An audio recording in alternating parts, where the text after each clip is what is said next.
स्वागत है आप सभी का एक नई वीडियो में। आज की वीडियो में प्रश्नावली 4.4 के दोनों क्वेश्चन को हम सॉल्व करेंगे और यहाँ पर समझेंगे कि अगर हमको इस तरह के क्वेश्चन एग्जाम में देखने के लिए मिलते हैं तो इनको किस प्रकार से किया जाए। तो देखिए, पहले के दो पार्ट दिए गए हैं। पहले पार्ट में कह रहा है एक चर वाले और दूसरे पार्ट में कह रहा है दो चर वाले। ठीक है, नीचे दिया गया है समीकरण के रूप में y=3 का ज्यामितीय निरूपण कीजिए। तो इसको किस तरह से ज्यामितीय निरूपण करते हैं, आइए कॉपी पर चलते हैं और इसको समझते हैं। तो देखिए, हल एक में आपको y=3 को क्या करना है, ज्यामितीय रूप में निरूपित करना है। ठीक है, अब देखिए इसके लिए आपको स्केल की जरूरत पड़ने वाली है। आपको यहाँ पर स्केल लेना है और स्केल की मदद से आपको लाइन ड्रॉ कर लेनी है, बिल्कुल स्ट्रेट। ठीक है, सीधी लाइन आपको ड्रॉ कर लेनी है। तो यहाँ पर देखिए मैं सीधी लाइन एक ड्रॉ कर लेता हूँ, खींच लेता हूँ। तो यहाँ पर देखिए, यहाँ से यहाँ तक मैंने लाइन खींची। ठीक है, आपको ज़्यादा बड़ी लाइन नहीं खींचनी है क्योंकि y=3 ही आपको दर्शाना है। तो कम से कम आपका 3 नंबर तक आना चाहिए, y=3 आ जाए, बस इतनी बड़ी लाइन खींचिएगा। ठीक है, यहाँ पर ये हो गया। इसमें यहाँ पर एरो दोनों साइड इस रेखा में लगा हुआ है क्योंकि ये रेखा जो है कभी खत्म नहीं होगी। दोनों साइड आप जाए जितना इसको बढ़ा सकते हैं। ठीक है, अब इतना हुआ। अब इसके बाद देखिए आपको यहाँ पर लिखना स्टार्ट करना है। ध्यान रखिएगा, यहाँ पर आपका स्टार्टिंग में क्या होता है, आप इस यहाँ पर जीरो करेंगे। ठीक, जीरो आप कहीं पर भी कर सकते हो, इधर कर सकते हो, इधर कर सकते हो, ध्यान रखिएगा। लेकिन जीरो मैंने यहाँ पर किया क्योंकि इधर हमको संख्या लेनी है। ठीक है, प्लस में तो प्लस वाली संख्याएं हमेशा दाईं तरफ लिखा जाता है और जो माइनस वाली संख्या रहती है वो हमेशा बाईं तरफ लिखा जाता है। ठीक है, यानी आपका लेफ्ट हैंड साइड, और जो प्लस वाली रहती है वो राइट हैंड साइड लिखा जाता है। इधर देखिए प्लस वाली संख्याएं रहेंगी तो यहाँ पर आपको इसको ऐसे नहीं लिखना है, बिल्कुल आपको स्केल की मदद से बिल्कुल दूरी जो होनी चाहिए सेम होनी चाहिए। ठीक है, तो यहाँ पर देखिए मैं दूरी को बिल्कुल सेम इसके अंदर बराबर कर लेता हूँ। तो देखिए 8 को मैं 0 पर रख रहा हूँ, तो 1 सेंटीमीटर पर हम इसको लगाएंगे।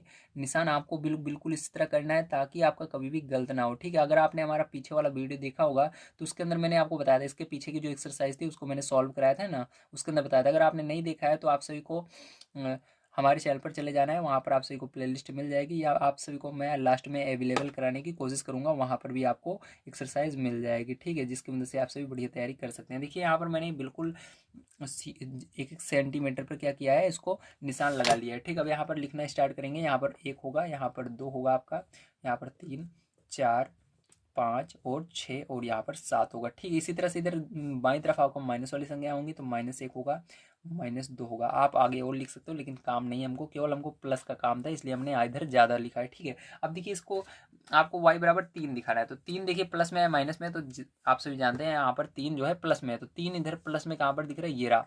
तो यही क्या होगा, यहाँ पर आपको एरो लगा देना है इस तरह से, और यही होगा आपका y=3। ठीक है, हो गया आपका ज्यामितीय रूप। अब इसके अंदर सेकंड नंबर का, ये तो आपका था फर्स्ट पार्ट। ठीक है, अब सेकंड नंबर का पार्ट, इसको क्या करना है आपको, ये जो फर्स्ट पार्ट था इसको आपको बताना था एक चर वाले। ठीक है, एक चर वाले रूप में आपको बताना था। तो ये आपका एक चर वाले रेखिक समीकरण के रूप में हमने दर्शा दिया है। अब आपको दो चर वाले के रूप में दर्शाना है। ठीक है, तो इसके अंदर एक चर वाले में केवल आपका x अक्ष होता है या y अक्ष होता है। ठीक है, आप कुछ भी मान सकते हो, y दिया गया तो y अक्ष ही आपका है, इस तरह से बजाय इस तरह से लिखा गया। बस आपको एक लाइन खींचनी रहती है और इसको दर्शा देना पड़ता है। ठीक, बस डायरेक्ट जहाँ पर 3 रहता है 3 दिखा दीजिए, एक रहेगा 1 दिखा दीजिए। ठीक है, अगर दो चर वाले रहेगा तो वहाँ पर थोड़ा दिक्कत होती है। अब चलिए हम समझते हैं दो चर वाले रेखिक समीकरण को कैसे दर्शाएंगे इसको। ठीक है, तो देखिए अगर आप सभी को दो चर वाले, ठीक है, इस दो चर वाले ज्यामितीय निरूपण करना है तो आप सभी को यहाँ पर x अक्ष और y अक्ष बनाना पड़ेगा। ठीक है, अगर आपको एक चर वाले ज्यामितीय निरूपण करना है तो उसके अंदर सिंपल सी एक लाइन खींचकर ऐसे दर्शा सकते हो। अब देखिए इसको हम कैसे दर्शाएंगे, तो y=3, तो y को देखना है 3 पर, तो y ये वाला अक्ष है, इस पर 3 कहाँ पर है, प्लस में होना चाहिए, तो ये रहा। ठीक है, तो यहाँ पर रहेगा आपका y=3। अब देखिए इसके अंदर ध्यान समझिएगा, यहाँ पर कौन कौन सा बिंदु होगा, ये एक बिंदु से नहीं मिलकर बनेगा। ध्यान रखिएगा, दो चर वाले में अगर रहेगा तो इसके अंदर दो बिंदु से मिलकर के बनेगा, एक x वाले एक y वाले। तो x पर कुछ नहीं लेना है, 0 लेना है क्योंकि ये बिल्कुल इस पर है, तो x पर कुछ नहीं लेना है और y पर 3 है। ठीक है, इसी तरह से आप इस लाइन के बिल्कुल सीध में ऐसे खींच लेंगे एक लाइन। ठीक है, इस तरह से। अब यहाँ पर आप कुछ भी दर्शा सकते हैं। अगर आप इस सामने बिल्कुल इसके ले जाएंगे तो ये यहाँ पर कौन सा बिंदु होगा, यहाँ पर आपका y जो होगा वो 3 होगा, इसके अलावा कुछ भी आप ले सकते हो। ठीक, y हमेशा 3 रहना चाहिए, y=3 है मतलब y हमेशा 3 रहना ही चाहिए। तो देखिए यहाँ पर इसके बिल्कुल सिद्ध में -2 है, -2, 3। तो देखिए y क्या है, पीछे वाला रहता है 3 है। यहाँ पर भी जैसे इधर आप ले रहे हो इसके 4 के बिल्कुल सिद्ध में, तो यहाँ पर आपका x=4 है, लेकिन y बराबर आपका 3 है, तो ये हो गया। तो 3 आपका यहाँ पर होना ही होना चाहिए, ठीक है, y बराबर, क्योंकि यहाँ पर हमको y बराबर 3 दिया गया, तो यहाँ पर हर जगह देखिए 3 3 आपको दिख रहा है, ठीक पीछे, तो y का मान 3 हर जगह है। x का मान चेंज हो सकता है, उसके अंदर कोई दिक्कत नहीं है, लेकिन y का मान नहीं चेंज होना चाहिए, जो आपको दिया गया वो रहना चाहिए। तो ये आपका आंसर हो जाएगा दोनों, ठीक, इस तरह से आपको दर्शाना था। चलिए इसके अंदर अब इसका सेकंड नंबर क्वेश्चन देख लेते हैं किस तरह से होगा।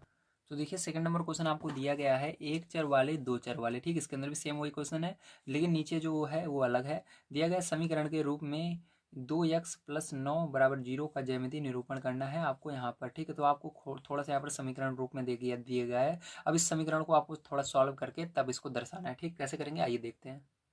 तो देखिए ये आपका क्या है, समीकरण दिया गया है, ठीक है, ये समीकरण आपको दिया गया है। अब इसको क्या करेंगे, हम थोड़ा सा सॉल्व करेंगे यहाँ पर। तो देखिए इसको सॉल्व करेंगे, 9 को उधर ले जाएंगे तो यहाँ पर 2x बराबर क्या हो जाएगा, -9 हो जाएगा।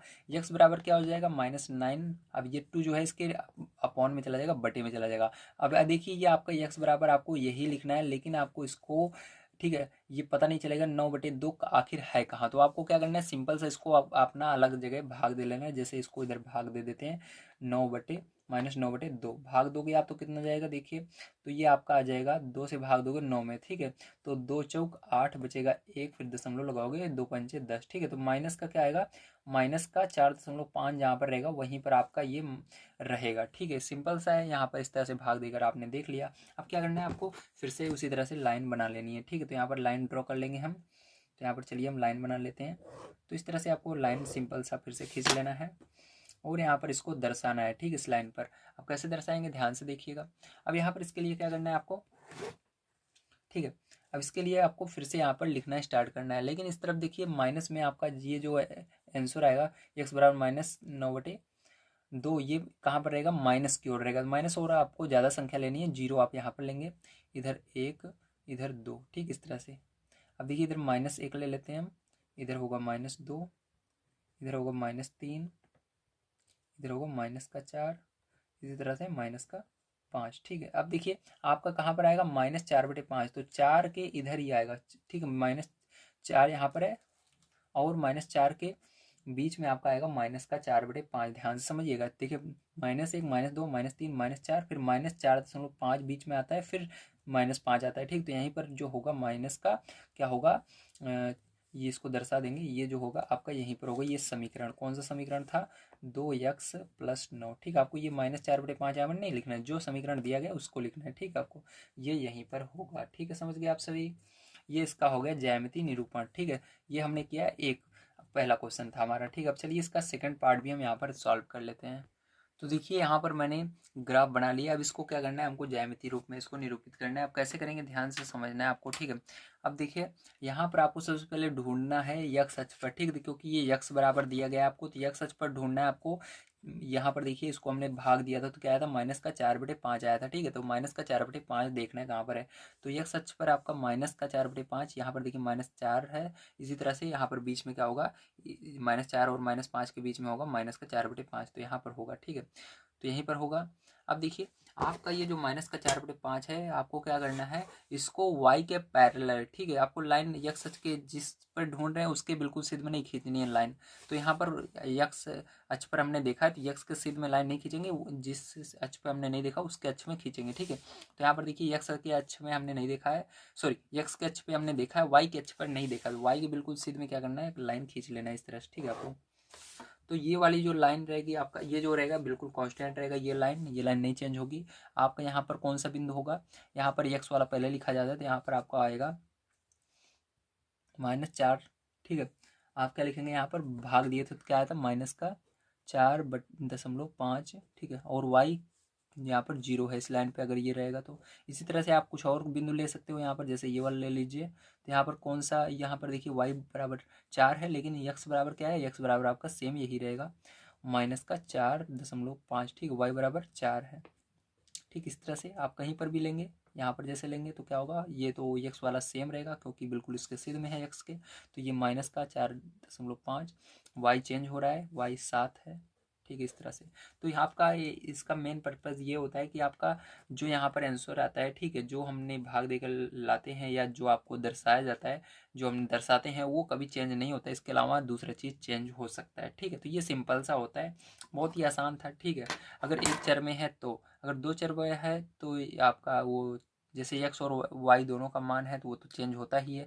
जैसे एक ही मान दिया गया है, केवल एक्स का मान यहाँ पर हमको दिया गया, तो वो चेंज कभी भी नहीं होगा। ठीक है, तो चलिए, आप सभी को वीडियो पसंद आया होगा, तो वीडियो पसंद आया हो तो लाइक कीजिएगा, चैनल को सब्सक्राइब कर लीजिएगा। मैं आप सभी को यहाँ पर क्लास 9th के सभी चैप्टर्स को सॉल्व करा रहा हूँ। आज की वीडियो में मैंने आप सभी को ये चैप्टर पूरा सॉल्व करा दिया है। ठीक है, कल की वीडियो में आप सभी को इसके आगे का चैप्टर 5.1 के सॉल्यूशन प्रोवाइड करूंगा। वीडियो देखने के लिए धन्यवाद। आप सभी का दिन शुभ हो। Thank you very much.